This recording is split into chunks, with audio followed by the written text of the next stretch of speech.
foi islamique fin marié sous sa la loi là. Il y a des gens fin disfait nika, il y a des gens fin marié civil et je tiens à sa choix entre les deux là. En 1987, la Muslim Personal Law fut abolie. En 1990, le gouvernement d'Allo fit créer la Muslim Family Council pour enregistrer le Nika. L'intention, c'était de reconnaître le Nika comme un fait légal. Il est important ça, il est très important. Donc, bandi moun qui peut célébrer Nika, tu devais enregistrer avec la Muslim Family Council. Nous appelons les autres ban celebrants, c'est-à-dire ban qui célébrait le Nika, c'est-à-dire ban imam. Donc, tu devais enregistrer tous les détails de ce Nika là. Donc, tu devais enregistrer ban témoin et je devais soumettre ça à la Muslim Family Council et tout cela tu devais soumettre dans un délai de 7 jours.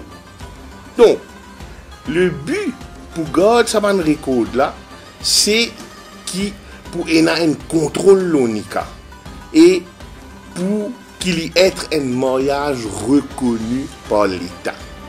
Et pourtant, maintenant, le Nika fait partie entière de nos Civil Status Act. Ça est très important.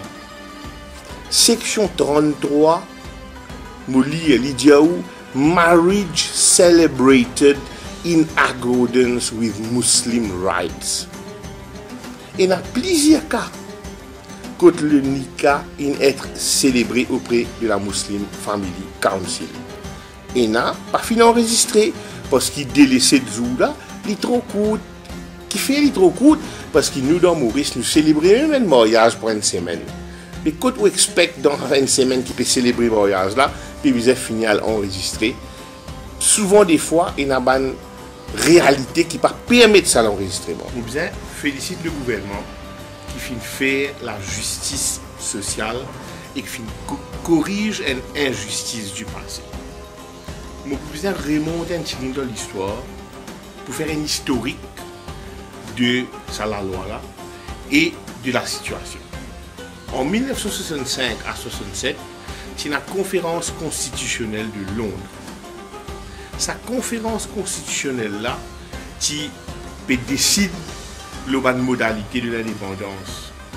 Et à l'époque, le CAM qui dit et qui demandait qui est un Muslim Personal Law pour la communauté musulmane et que ça la loi là pour agir et pour comme se dirait occupe deux choses, le mariage et la succession.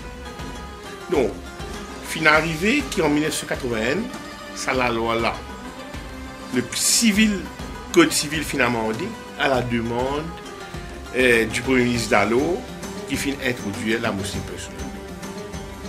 En 81, il y a un expert qui pour venir Maurice pour rédiger un code islamique, mais malheureusement, il n'est pas arrivé. Maintenant, le Nika, tu reconnaît comme une partie de la loi, c'est-à-dire,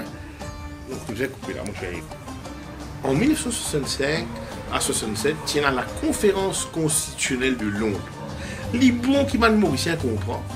À l'époque, il était bien difficile de gagner l'indépendance.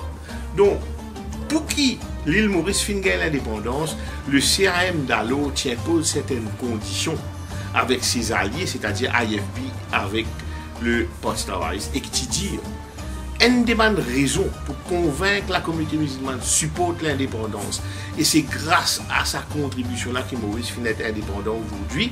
Une de ces bonnes conditions là, c'était la Muslim Personal Law qui est imposée dans le débat de la conférence constitutionnelle de Londres. Right? Et une des bonnes conditions de la Muslim Personal Law, c'est que les musulmans pratiquent cette religion et mariés sous le régime du Nika reconnu par la loi mauricienne. Donc, quand on enlève ça la loi là, le gouvernement vient de l'avant et qu'il corrige sa injustice.